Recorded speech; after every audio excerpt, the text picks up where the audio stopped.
Why do you wake up tired, even after a full night's sleep? It's not physical fatigue, it's financial fatigue. You pick up your cell phone before the alarm goes off, 5:45 a.m. Again. Strange, right? Because your body already knows what's coming. Same job, same routine, same salary. And yet, there is something that does not close. You earn more than you ever imagined earning, more than your parents earned, more than your younger self dreamed of. So why does it seem like you're starting over from scratch every month? Where does your money go, really? Because here's an uncomfortable truth that no one explains to you properly. If your salary disappears before the month ends, this is no coincidence. It's the salary trap of a system. And in the next few minutes, I'm going to show you the rat race, something most people never notice, not because it's hidden, but because it's designed to look normal. You were told that a stable job would give you security, that a good salary would give you freedom. But what if this stability is exactly what keeps you still? And if the system doesn't need to bind you by force because it already shapes your choices before you even realize it? Think about it. You arrived at the end of the month, saw that everything was paid for, but did you feel that nothing had really advanced? No real progress, no real freedom, just the status quo. Feel the privilege of golden shackles. In this video, you'll understand exactly why this happens, not just in theory, but in a practical way, which you will recognize in your own life. And, more importantly, you'll start to see the difference between making money and really building wealth. Because when you see that, you won't be able to ignore it anymore. And what seems normal now, it's going to start looking very different. So the real question is, if your salary should give you freedom, why does it seem like you can't let go of everything and walk away? Watch until the end to learn how to apply techniques to improve and change this reality. 2 weeks later, the money drops. Clean. Predictable. Right. For a brief moment, everything seems under control. Then begins to disappear. Not all at once. That would be obvious. He disappears quietly, in pieces small enough for your brain not to resist. Let me show you how this really works. Meet Daniel. 35 years, stable career, respected in the area. He earns about $90,000 a year. On paper, this puts him well above average. If you asked someone to guess Daniel's financial life, they would probably say that he is doing very well. Daniel himself thought so, until the day he stopped and looked closely. The salary falls into the account each month. It looks solid, even comfortable. But look what happens next. Before Daniel makes a single decision, the money already has a certain destination. Rent, $2,800. It is not optional. It is non-negotiable. Market and eating out, another $900. Transportation follows. Car installment, insurance, fuel. Another $1,200 went. Electricity, water, internet, cell phone, streaming, another $650. At this point, Daniel did not make any irresponsible decisions. No luxury spending, no impulsivity, just normal life. And then, when you add it all up, $5,550, the entire salary practically compromised, before he even felt that he touched the money. And here's where it gets interesting. Daniel doesn't feel broken. He has a place to live. He has a car. He manages to order food from time to time. going out on the weekend. On the outside, everything looks fine. But beneath that surface, nothing is really being built. No real savings. Without investments that make a difference. Just a cycle repeating itself every month. Now for a second. Does any part of this sound familiar to you? Because what Daniel is experiencing is not scarcity. It's something more subtle. It's controlled comfort. Enough stability to avoid panic, but insufficient margin to create freedom. This is the first mechanism of what I call the wage trap. It is not low income. It is fragmented money. When money comes in as a single value, but it comes out in dozens of small pieces, your brain never fully processes the loss. Every expense seems manageable.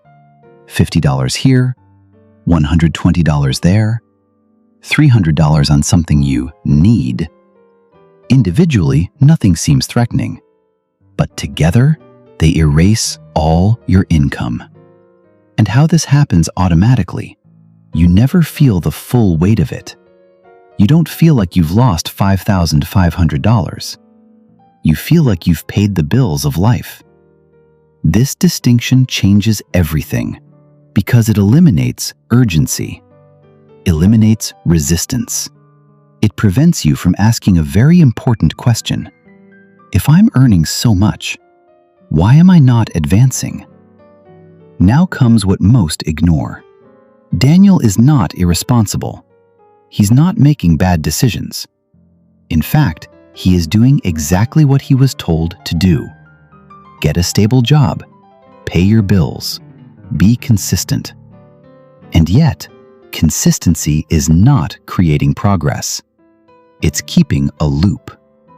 That's what makes it dangerous, because it doesn't have a clear breaking point. No dramatic failure, just a slow and silent realization that time is passing and nothing is changing. Years go by like this.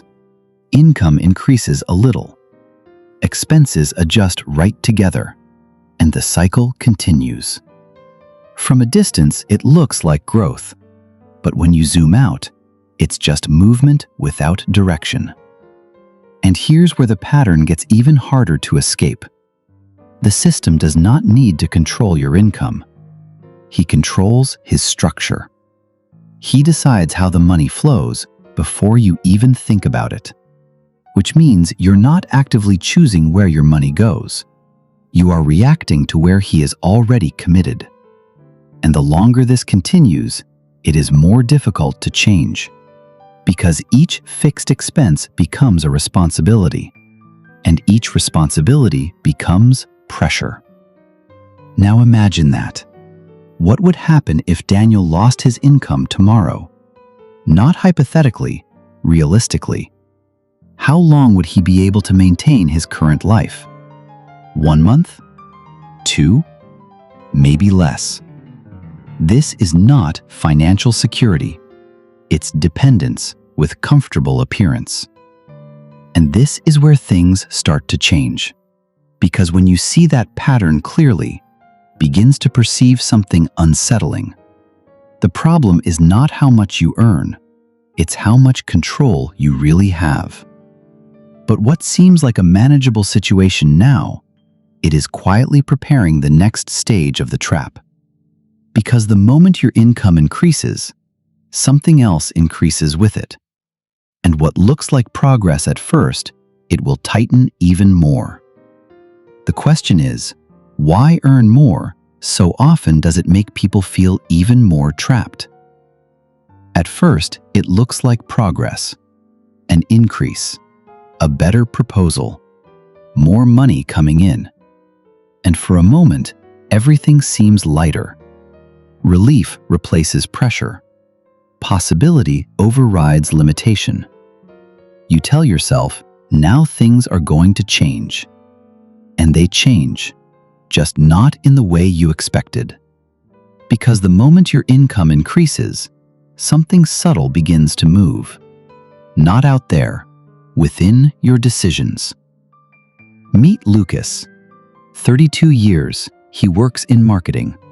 For years, he earned around $5,500 a month.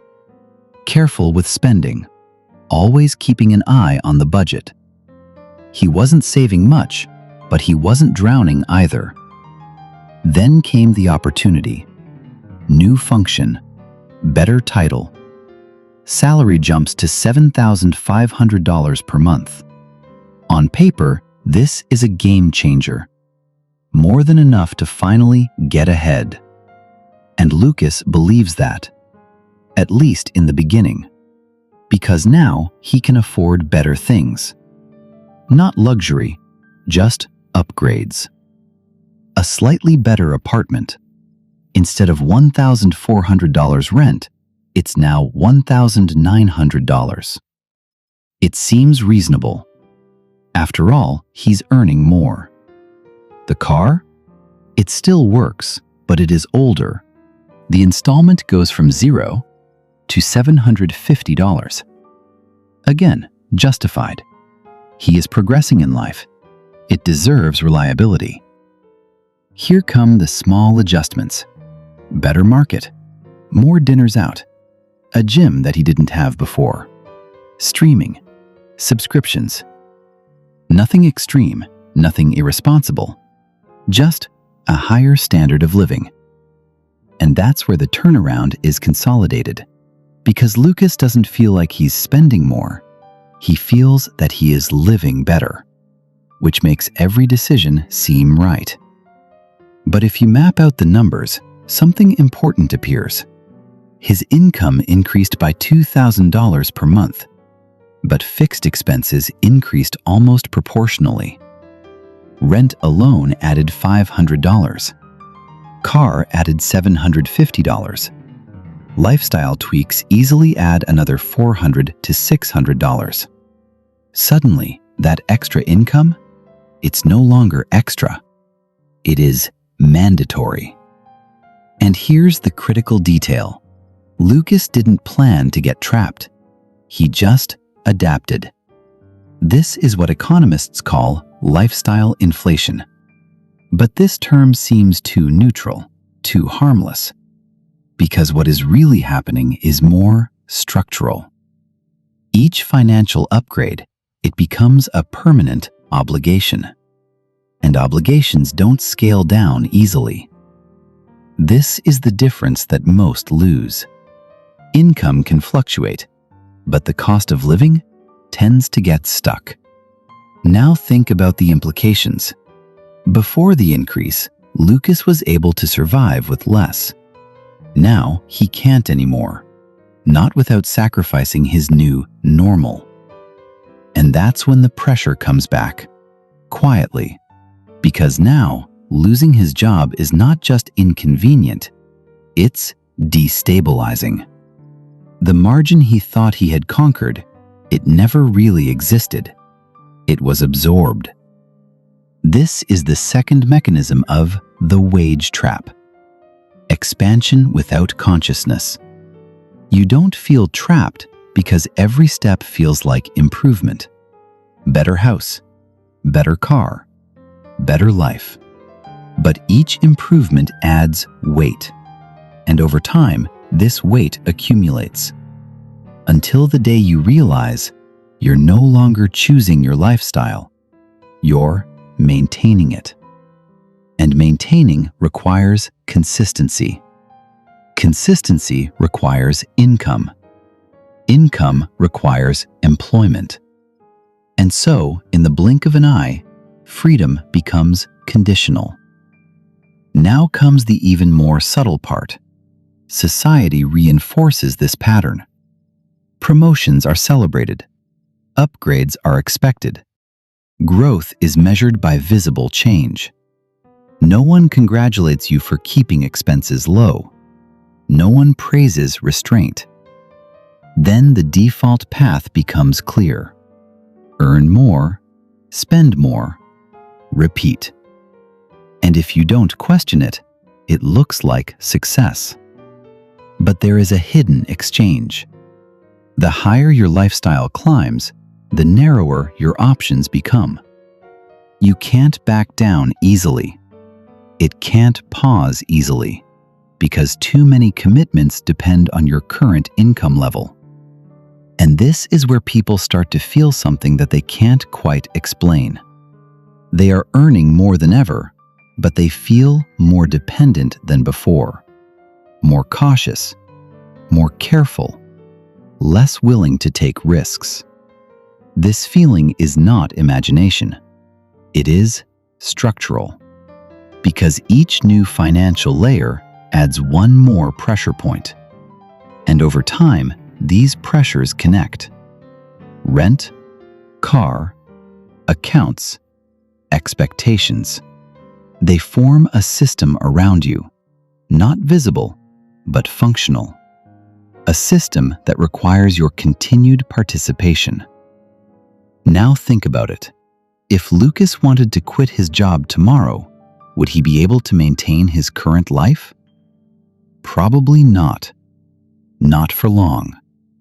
Which means that the raise that should increase freedom actually reduced flexibility. And that's the paradox. More income, less room to move. But that's not yet the full picture, because something deeper is happening underneath these decisions. Something that does not depend only on numbers. It depends on psychology, because the system doesn't force you to upgrade. It offers the option, and human nature does the rest. We associate progress with elevation. Climb, visibly improve. We rarely define progress as stability or control. So we go up, step by step, without questioning where the ladder leads. And when we look down, we notice something uncomfortable. We have not only climbed higher, we built something that we now have to carry. And the higher it gets, the harder it becomes to take a step back. But what seems like a personal choice is beginning to reveal a much larger pattern than individual behavior. Because when millions of people follow the same path, it stops being coincidence. It becomes design. And what seems like a natural progression may actually be something engineered to keep you exactly where you are. So the next question is not just about spending, it's about structure. Who benefits when your income goes up, but your freedom doesn't? At this point, it's tempting to believe that this is just personal behavior, spending habits, individual choices. But when the same pattern repeats itself in individual, we now do it but the same problem as to featuring. But when many people follow us, it's stricted over to a low. At this point, it's tempting to believe that this is just personal behavior. But when you're feeling habits, when you're simple in to get their self.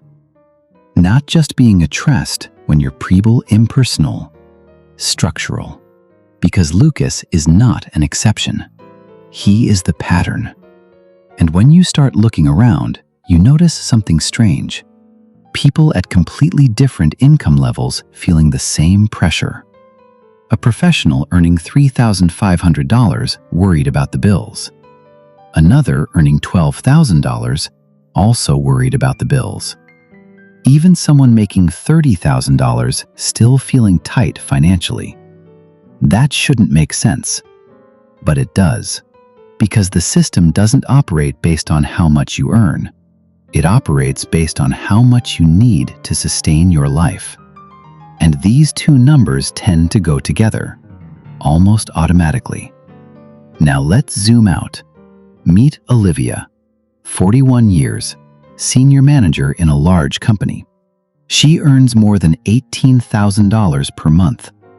On the outside, she represents success. High income, solid career, the kind of life that many people aspire to. And in many ways, she achieved exactly what she was told to pursue. But when Olivia reviews the finances, something doesn't add up. Apartment financing? $4,200 per month. 2 children's private school? $3,800. Car installments? $2,100 combined. Insurance, bills, subscriptions, over $1,100. Groceries, food, day-to-day life, easily $2,200. And this before any unforeseen event, before traveling, before medical expenses, before life does what life always does, bring variables. Now pause and observe the pattern. None of this spending is irrational. They are aligned with her income level. They reflect her position, her environment, her expectations. And that's exactly the point. Because at higher income levels, the system does not disappear. It upgrades.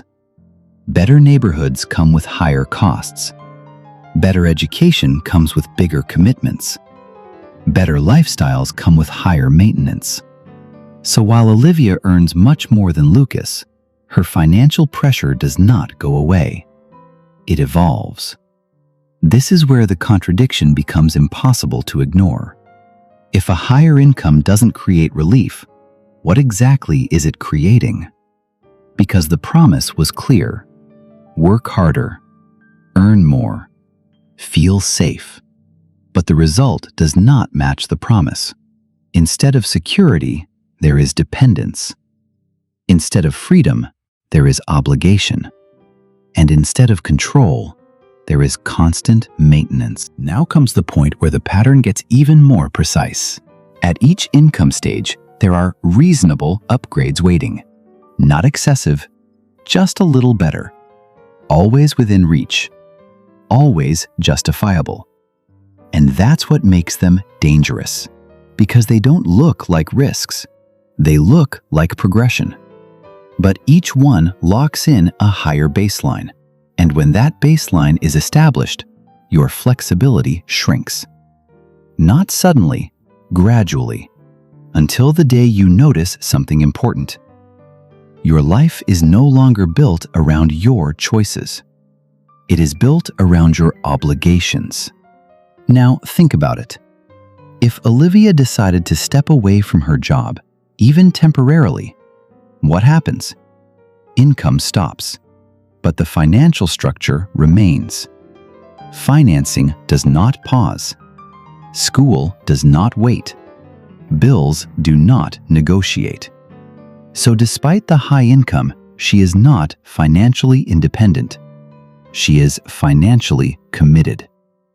And commitment in this context means dependence. This is the scale effect of the wage trap.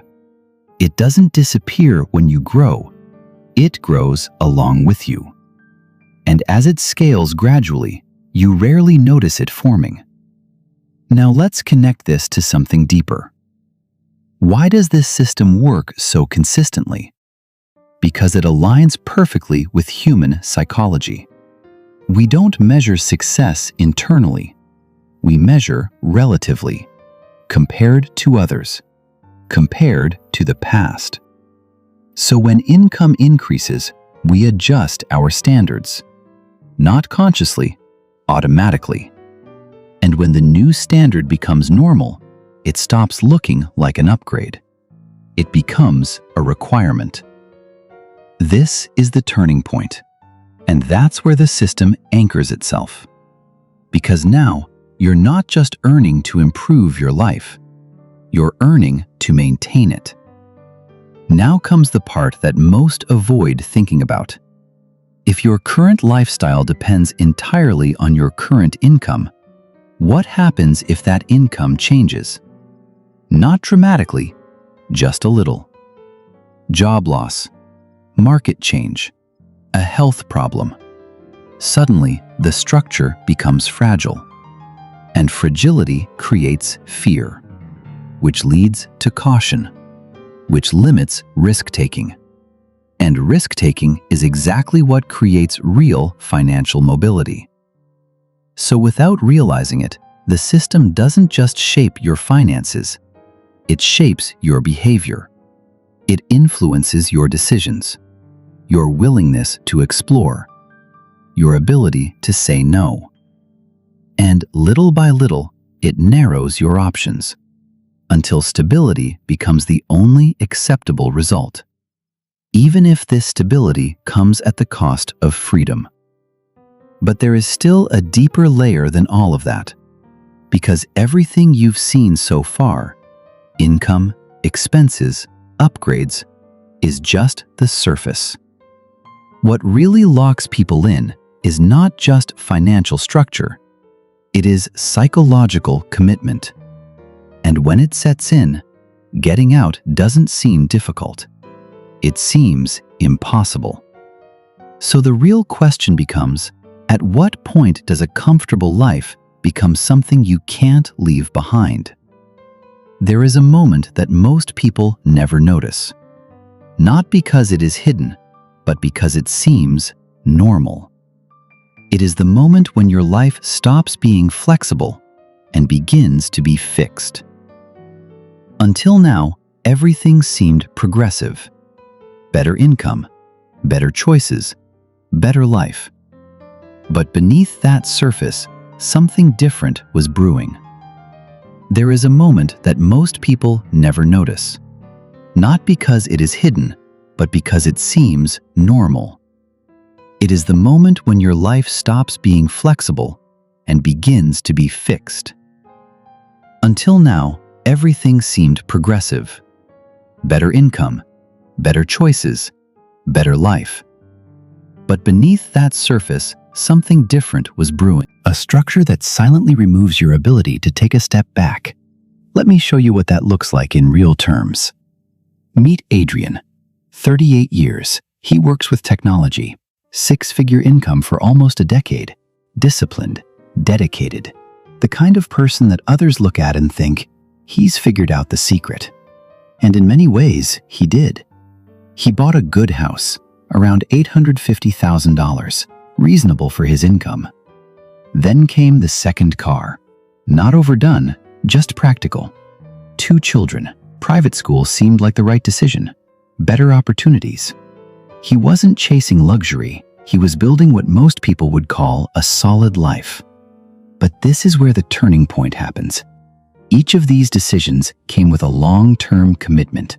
Financing, car installments, tuition, insurance, recurring costs that don't adjust easily.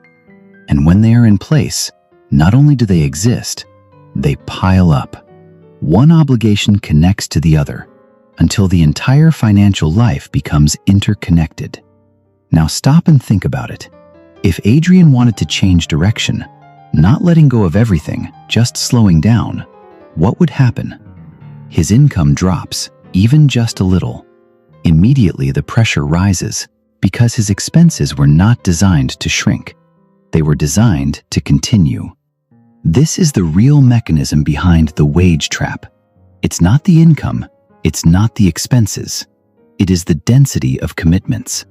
The more fixed obligations you carry, the less freedom you really have. And here's what makes it dangerous. Commitment doesn't seem like a problem when you say yes. It looks like progress. Buying a house feels like stability. Financing a car seems like convenience. Investing in education seems like responsibility. Every decision is logical. Each one makes sense on its own. But together, they create something much more difficult to manage. A structure that depends on continuity. And continuity requires income, which means that your entire system depends on you continuing exactly as you are. Now comes where it becomes psychological. Because at this stage, the barrier is no longer financial, it's mental. Adrian doesn't just need the job, he believes he needs the job. This belief changes everything. Because when your mind associates your lifestyle with survival, you stop questioning. Stop exploring alternatives. Stop taking risks. Not because he is incapable, but because the cost of uncertainty seems too high. This is what people call golden handcuffs. It looks like success on the outside, but internally, it works as a constraint. Now comes the part that is rarely discussed. Nobody forced Adrian into that position. There wasn't a moment when the system said, "You must commit." He simply offered options, and each option seemed reasonable. This is how the system works. It does not control by force, it influences by design. Because when enough people follow the same pattern, it becomes invisible, expected, even desirable. And this is where the trap closes completely. Because now, your lifestyle isn't just something you enjoy, it's something you must sustain. And sustaining requires consistency. Consistency requires stability, and stability limits movement. Now imagine something simple. Adrian gets an offer, a chance to build something of his own, potentially more rewarding, possibly more profitable in the long run, but uncertain in the short term. Would he accept? Probably not. Not because it's a bad opportunity, but because his current structure cannot absorb the risk. And that's the cost. Not visible, not immediate, but very real. The cost of lost optionality. The ability to choose different, to explore, to pivot, to take a step back. That is what disappears first. Not the money. Flexibility. And when flexibility goes away, the path becomes narrow, predictable, safe, but limited. Now take a step back and look at the full pattern. Income increases, lifestyle expands, commitments pile up, flexibility decreases, risk becomes unacceptable, dependence increases. This is not random, it is a system. And once you reach that stage, leaving is not just about earning more, because more income will probably create more commitments. It's not about working harder, because that reinforces the same structure. So the question changes. It's no longer, how do I make more money? It becomes, how do I reduce dependency? And this question is where everything starts to change. But before you can answer it, you need to face something deeper. Because the most powerful effect of the system is not financial. It is perceptual. It makes you believe that this structure is normal, that everyone lives like this, that there is no alternative. And as long as that belief remains, nothing changes. So the next step isn't about action yet. It's about awareness. Because when you really see what's going on, you start noticing something disturbing. You're not just making money. You are sustaining a system that depends on you staying exactly where you are. And when that becomes clear, one question becomes impossible to ignore. If this structure is not giving you freedom, why are you still building it? So far, everything may still seem circumstantial. A pattern, yes, but perhaps accidental. Maybe just how life works. But what if it isn't? And if the system doesn't need to trap you, why does it train you to trap yourself? This is where the real turning point happens. Not in your bank account, in your perception. Because the wage trap is not built on income, it's built on behavior. And behavior is shaped long before money enters the picture. Think about the path that most people follow. They tell you to study, so you study, often getting into debt for this to happen. Then they tell you to get a stable job, to secure the future. Then you accept the offer. And from that moment on, your financial life is no longer neutral. It has direction. You now have income, but you also have obligations, student loans, living costs. And with income comes access. Access to better housing, better transportation, a better version of life. And step by step, you start building around that income. Not intentionally, naturally. That's the key.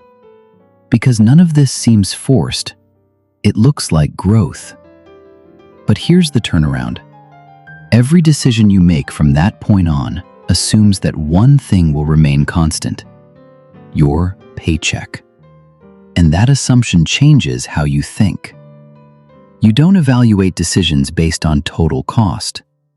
You evaluate based on monthly impact. Can I afford $450 a month?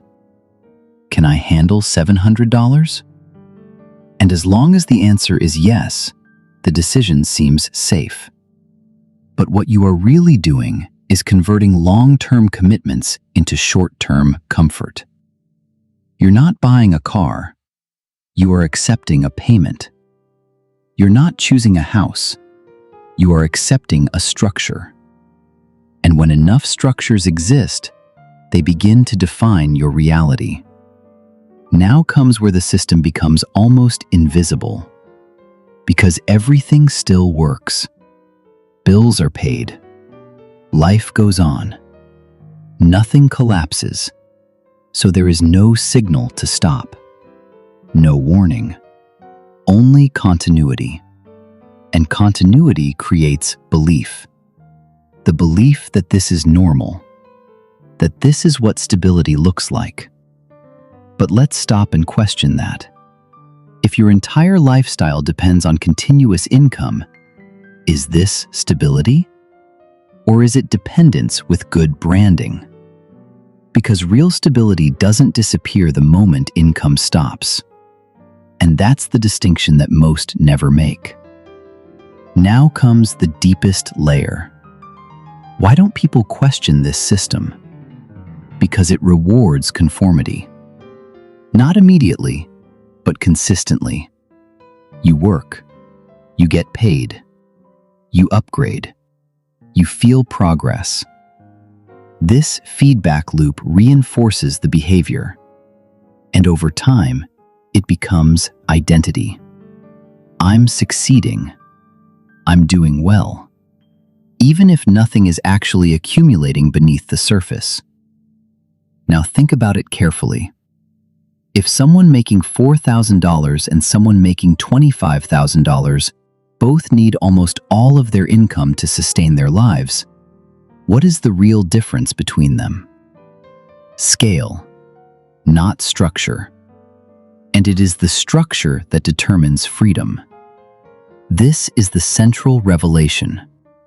The system does not limit how much you earn. It limits how much you keep. And more importantly, how much control you have over what you keep. Because while expenses grow along with income, you keep moving, but never in control. Now it comes where things get uncomfortable, because at this stage, you can perceive something about your own life. The decisions that you thought were independent were influenced. The upgrades you believed were necessary were optional, but they didn't seem optional at the time. And that's what makes the system effective. It aligns with your desires, not against them. It doesn't restrict you. It empowers you in a way that keeps you engaged. Because if it removed comfort completely, you would resist. But by providing just enough comfort, it prevents resistance. That is the balance. Progress with no way out. Now comes the moment when everything changes. When you see it clearly, you can't help but see it. You start to question things differently. Not, how do I earn more? But, why does everything I earn disappear? Not, what can I afford? But, what am I committing to? These questions change perspective. And perspective directs behavior, which means that change becomes possible. But only if you act on that awareness. Because awareness alone does not break the system. It reveals it. And once revealed, you are left with a choice. Continue the pattern or interrupt it. Now comes the last turning point before we move forward. The system is not going anywhere. It will continue to offer the same options, same upgrades, the same structures. So the solution is not to escape the system entirely. It is to operate within it differently. And that requires something that most never build: intentional control. Control over expenses. Control over commitments. Control over future options. Because without control, income alone will never create freedom.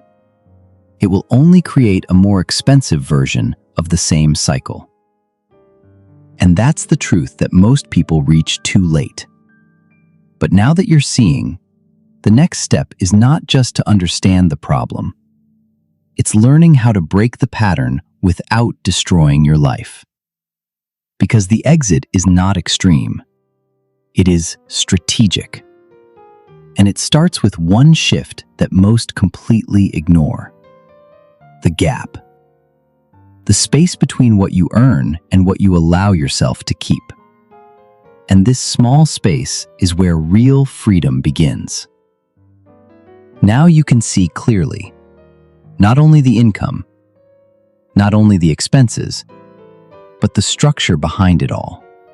The pattern that keeps repeating itself without ever being questioned. And when you see it, the goal is no longer to escape from everything. It's about regaining control. Because the system only works when its decisions are automatic. So the first shift is simple. Slow down your decisions.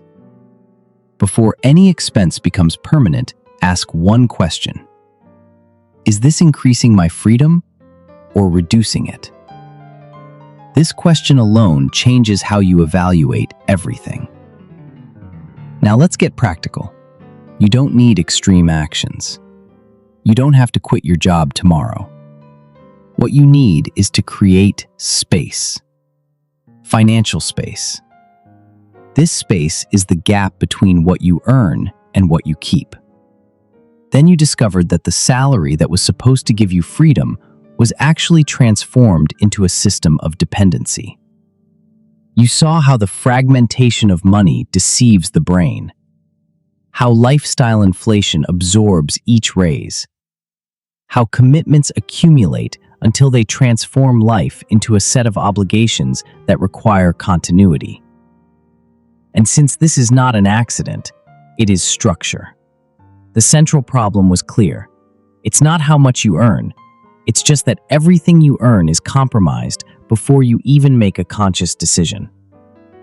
And this progressive commitment makes you more and more dependent, less and less free, less and less able to explore alternatives.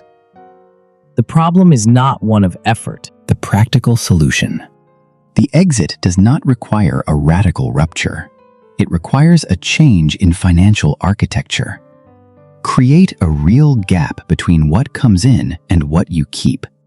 Protect this gap before anything else. Redirect to assets, not consumption. And gradually build a reserve that gives you real optionality. Phase 1. Take paper or open a spreadsheet. Now, list all your fixed expenses.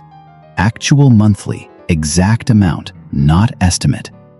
This will generate discomfort, and that's exactly the point. For most people, this gap almost doesn't exist.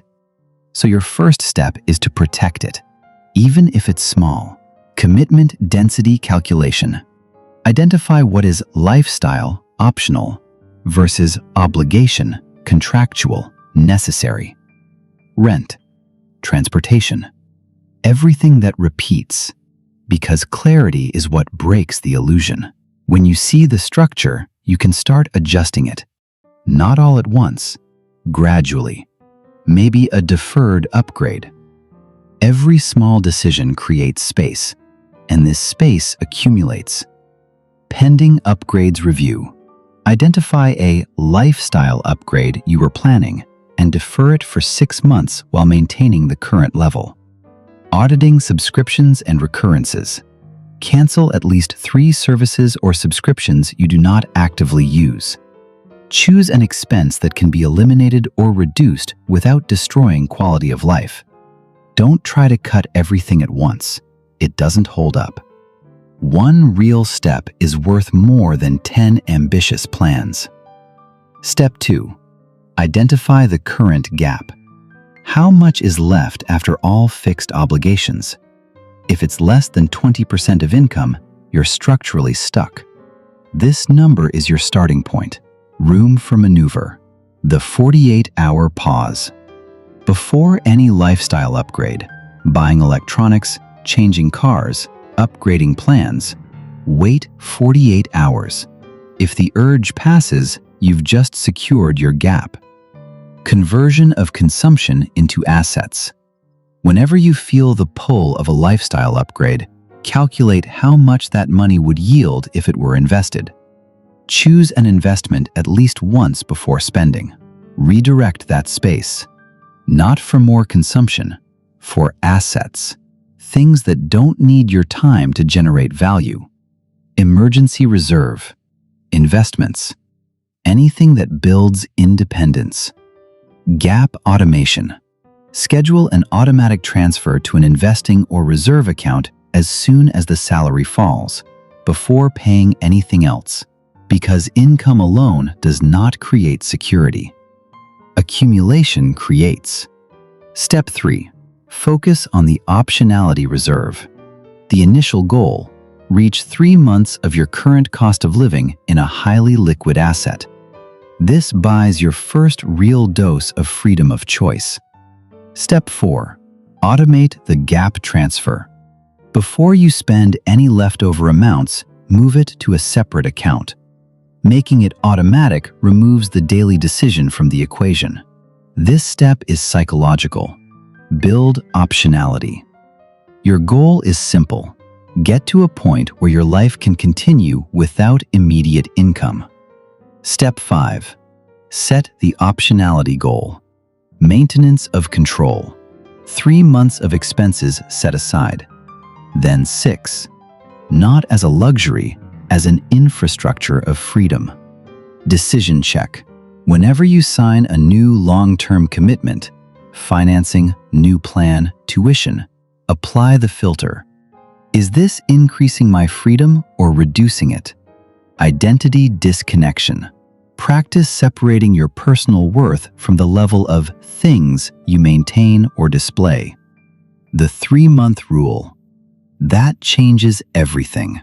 Because the moment you're no longer dependent, you think differently, negotiate differently, choose differently. Your goal isn't just to save money. It's to buy your time back. Semi-annual review. Every 6 months, recalculate your commitment density to ensure it is not growing at the same speed as your income. Every time you deposit money into your optionality reserve, you're buying the right to say no to a system that requires your full participation. The mistakes that most compromise this process.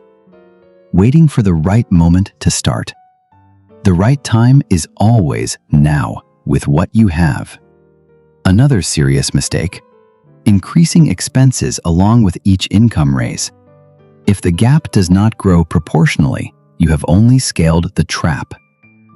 And perhaps the most dangerous: confusing visible heritage with real freedom. Having a new car, a bigger apartment, and good clothes means nothing if the interruption of income collapses everything in 60 days.